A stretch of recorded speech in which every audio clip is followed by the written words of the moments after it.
The world is changing. Inspiration is everywhere. It has never been so easy to connect, share, and bring people together. We're learning from others and finding the best in ourselves. Challenging our beliefs. Sharing our vulnerability. Overcoming our fears. Transforming ourselves so we can transform the world. How far can we go? This is London Real. I am Brian Rose. My guest today is...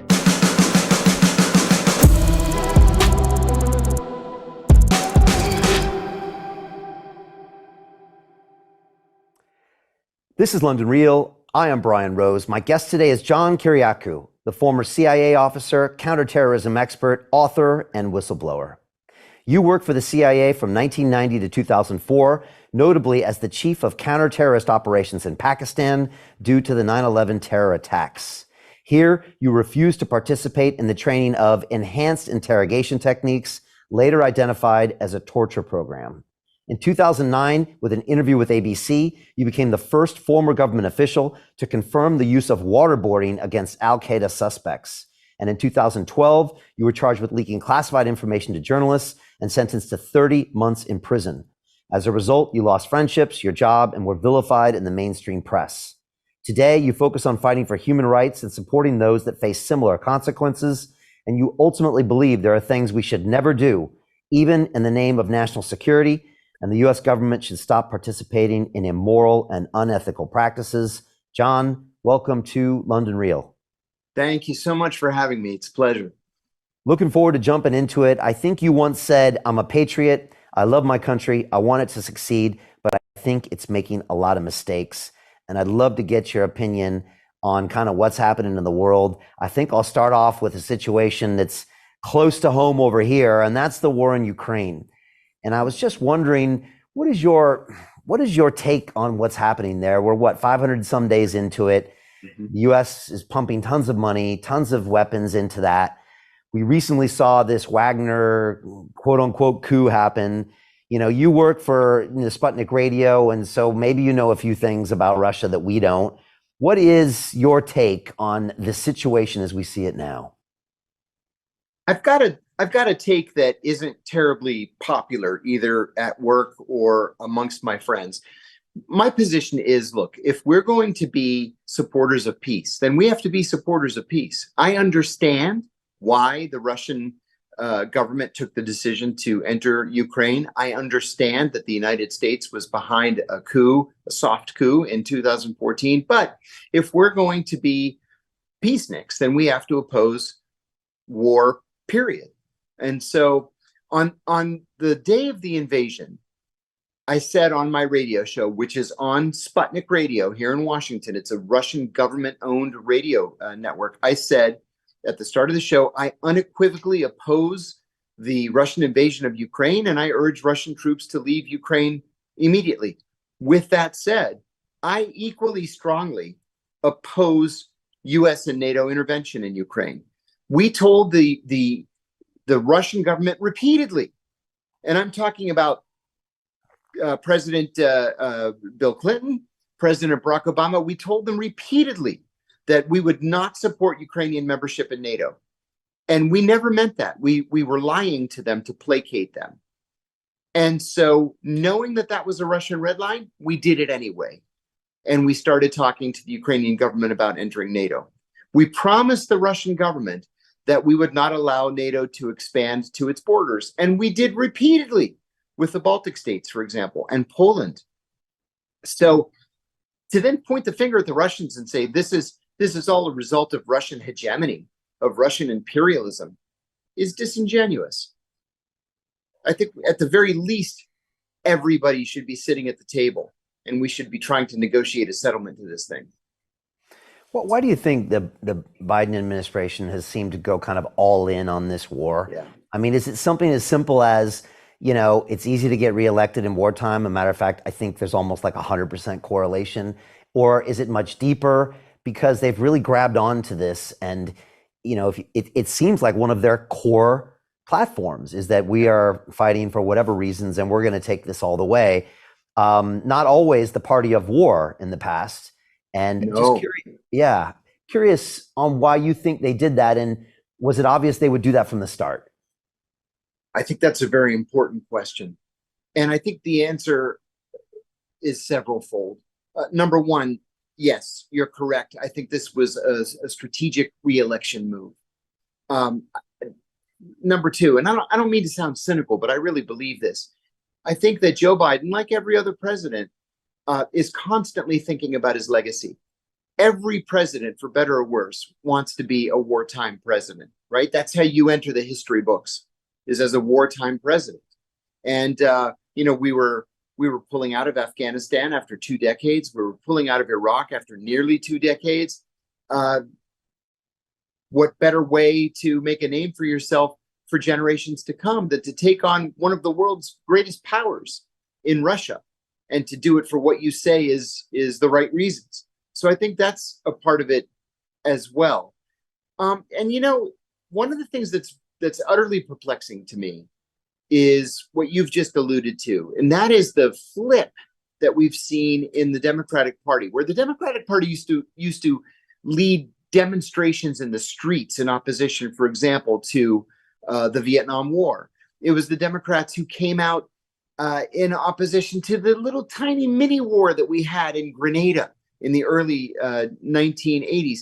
The only opposition to the first Gulf War was among a handful of Democratic senators. It was only Democrats that opposed the second Iraq War. Well, what happened? Why are the Democrats all in? And they're all in without giving long-term thought to how exactly we're going to pay for all this. And what does victory look like? Nobody's ever actually quantified what that's going to be. At what point do we declare victory and go home? Is it the utter defeat of the Russian military? Because that's never going to happen. The Russian military is 20 times the size of the Ukrainian military, and it has nuclear weapons. So again, what is victory? I think we should begin to temper our expectations, and whether we like it at this early stage or not, get everybody to the negotiating table. Yeah, what does victory look like? I think I had Colonel McGregor on a couple weeks ago, and he brought he's great. Yeah, he's fantastic. He brought that same question up, and you've heard it so many times throughout history. You asked that question about Vietnam. You asked that question about Iraq. You asked that question about Afghanistan. So many people have openly asked it. And yes, right now, here we are. And you're like, well, what the hell does victory look like? I bet you couldn't even get an answer from that out of DC. And you've got the Republican side, people like Donald Trump, which I guess 10 years ago, you'd think this guy, of course he would want war. He's saying, the crazy thing is both Donald Trump and RFK, and I know you've had conversations with him, and we have as well. Mm-hmm. They both said, I could end this war with a phone call, and it's over. First of all, do you think that's true, John? Do you think both of those guys could end it with a phone call? That's a tough one. Perhaps. I hate to be wishy-washy. I apologize for that. It's possible. First of all, let me say Doug McGregor's a dear friend of mine, and I have absolutely deep respect for not just his knowledge and understanding of these complex issues, but for his willingness to go out on a limb, even when his positions are unpopular. We need more people like that in Washington, not fewer. Doug was supposed to be the U.S. ambassador to Germany, and the Republicans blocked his nomination. Now, how ridiculous is that? I don't want to get too far off topic, but I suppose it would be popular if the Russian side were able to trust an American leader. And I think that they would trust Donald Trump and Bob Kennedy on this issue. I think that could lead to some sort of a settlement. And how ironic is it? How odd is it that it's the Republicans who have begun saying, look, we can't afford this over the long term. This is not a cost that the American taxpayer should bear. This is not a war that we need to be involved in. It's a war of choice. Why aren't the Democrats saying that? Why do we have the likes of Alexandria Ocasio-Cortez supporting supporting appropriations for continued war, or Bernie Sanders, or Elizabeth Warren? I just don't understand the role reversal that we've seen in this war. It doesn't make any kind of sense to me. Yeah, and meanwhile, there's like hundreds of thousands of Ukrainians dying. Yes. There's tons of money being pumped in, and I want to ask you about your theories on the wartime economy, because it comes up here for sure. And then on top of that, I don't know what you see in America, but here in the UK, you see a massive mainstream media bias towards Ukraine. Oh my God! I mean, it's ridiculous. It's ridiculous. And I pull up the Guardian and the Times, and then I look at the New York Times. Sometimes, occasionally, I still do. And I just look at it and I'm just like, guys, I mean, if there's any tiny little bit of victory, they magnify it from the Ukrainians. And if there's any tiny slip in the Russians, they magnify it. Luckily, I get to talk to like guys like Jim Rickards and Colonel McGregor, and they're like, look, this is not the truth on the ground. No. And if you know that, you look at the media, and even the media can't sell me on it. So why do you think that's happening? And what do you see? Do you see the same thing? Oh, I absolutely see the same thing. And the worst offenders are the New York Times and the Washington Post. You just can't trust coverage in the New York Times and the Washington Post. Like you said, they'll take the smallest setback on the part of the Russians and blow it up to, the end of the war is at hand. They'll take the smallest victory by the Ukrainians and say that, this is David and Goliath. I can't tell you how many times I've seen that analogy. In fact, when the Ukrainians had set out to begin the counteroffensive, which was actually several weeks late, it was the Ukrainian military that predicted that by this point in the summer, they would have moved 60 miles inside Russian territory, and they would have divided the Russian military into two in Crimea. In fact, here we are months after the start of the counteroffensive. They've moved 5 miles inside Russian territory. They're nowhere near Crimea, and they have not split the Russian military. Well, that's a loss. That's not a victory. But what was the banner headline on the New York Times today? It was an analysis of how Vladimir Putin was almost overthrown in what they're now calling the Wagner coup. Well, there was no Wagner coup. It just never happened. It was an ill-fated march a third of the way to Moscow that the Russian government was able to negotiate out of, and the leader of this coup attempt has been exiled. So rather than to focus on made-up patriotic falsities, why don't we tell the truth, the real truth, and encourage an end to this conflict? Why do the major outlets in the American media have to be cheerleaders for American government policy? That just doesn't make any sense to me. It hasn't been like that in the past, at least not to this degree. But this is what we're up against, where you just can't find reliable news. Yeah, I've had Seymour Hersh on here, who used to work for the Times, and now when he comes out with his theory on the Nord Stream bombing, which I might get your thoughts on, they won't even talk or print what he's referring to, and they make some other story up. And you spent a lot of time in the CIA, and about psyops, and about surveillance. When you look at the New York Times, how do you explain that to yourself? Is there someone at the top that just says, we take the left narrative and we magnify it? It can't be that simple. Or do they really believe in what they're doing? No, it's not that simple. Okay. Yeah, they do believe in what they're doing. And you know what? I'm going to answer your question with a short story. My last job at CIA headquarters was as the executive assistant to the CIA's deputy director for operations. Very important job, access to literally everything, and long, hard hours. So I had hit a lull in my day. My boss was off in a meeting, and I kind of kicked back in my chair like this. And I was looking out into the hallway, and I was just relaxing momentarily, looking out into the hallway, and Bob Woodward walked past my office. Bob Woodward being the famed, acclaimed Washington Post senior investigative reporter.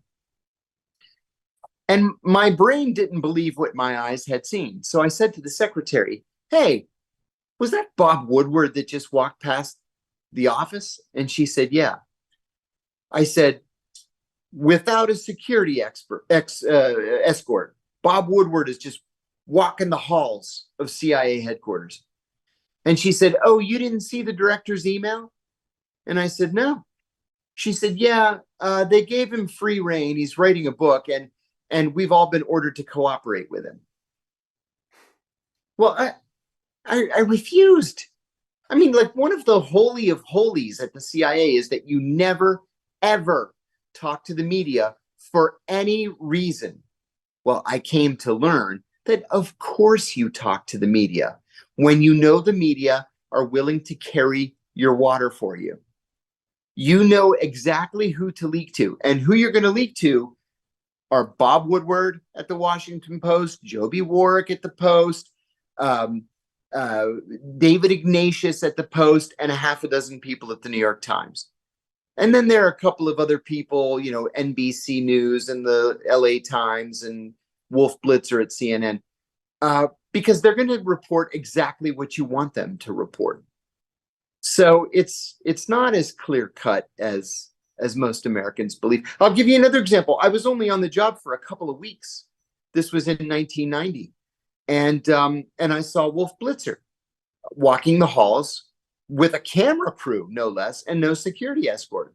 And he was doing a stand-up with his microphone right in front of a sign that said CIA Historical Intelligence Collection. It was an offshoot of the CIA library. And I remember looking at him and just shaking my head as I was walking out, like, well, somebody ought to be arrested for this. Probably Wolf Blitzer and the CIA security person who's not escorting him right now. And I walked out.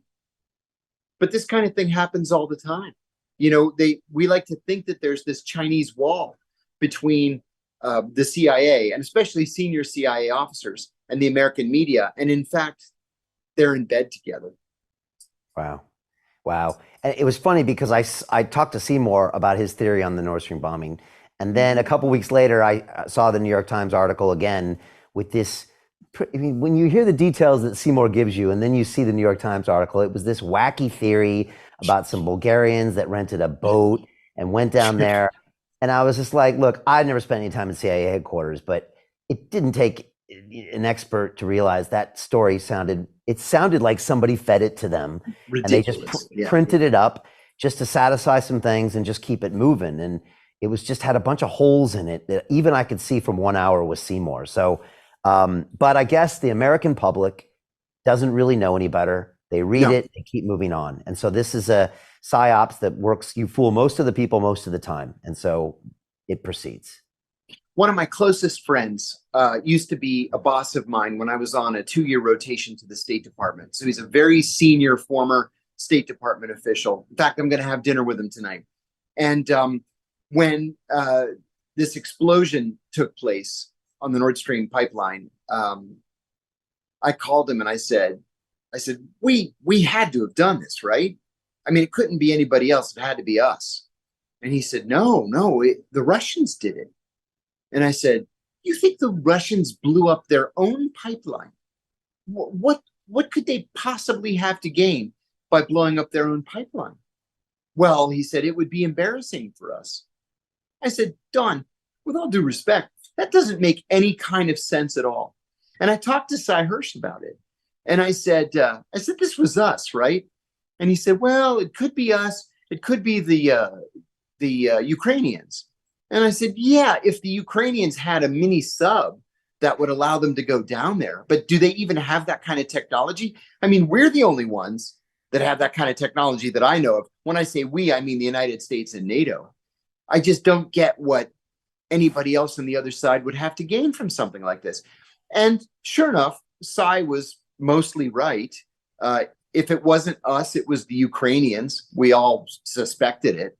Even though the mainstream media doesn't want to actually come out and say it. And let me add something about Cy Hirsch too. You know, this is a guy who, for the last 60 years, has been one of the most highly honored, highly awarded journalists in America. The guy was the definition of investigative journalism in the second half of the 20th century. And he literally cannot get published anymore. I'm a member of a group called Veteran Intelligence Professionals for Sanity. It's a group of retirees from the CIA, the FBI, NSA, and the US military.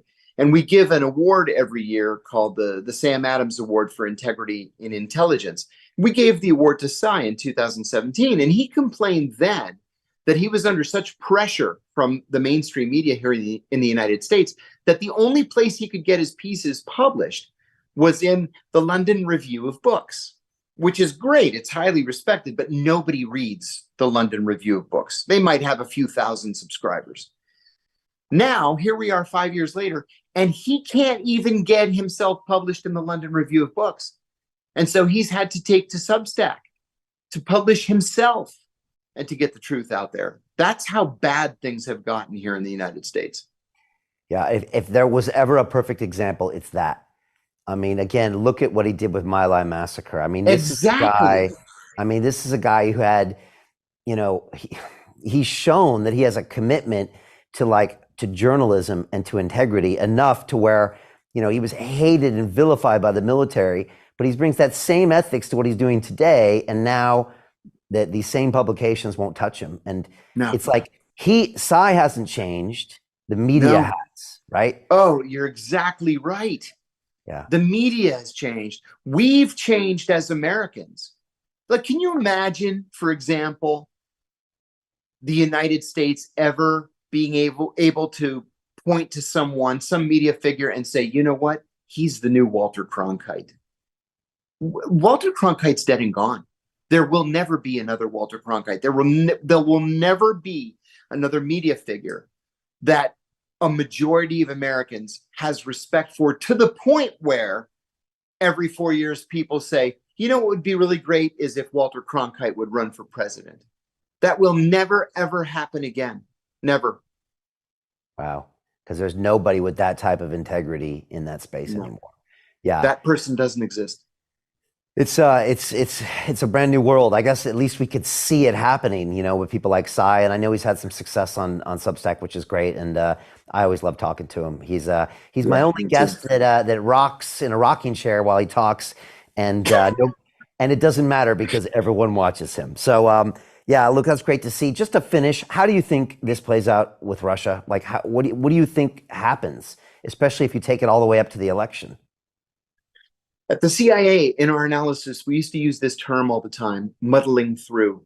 You know, so many people just naturally, their brain defaults to an either or choice when they try to prognosticate. And oftentimes what was true was that the parties in a conflict just sort of muddled through, and things just didn't change over the medium term.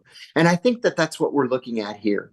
The Russians aren't going to use nuclear weapons. I don't think they'll even use tactical nuclear weapons, because they'll lose the propaganda advantage of saying, look, the only country in the history of the planet that's ever used nuclear weapons is the United States. And they did it. To continue watching the rest of the episode for free, visit our website londonreal.tv or click the link in the description below.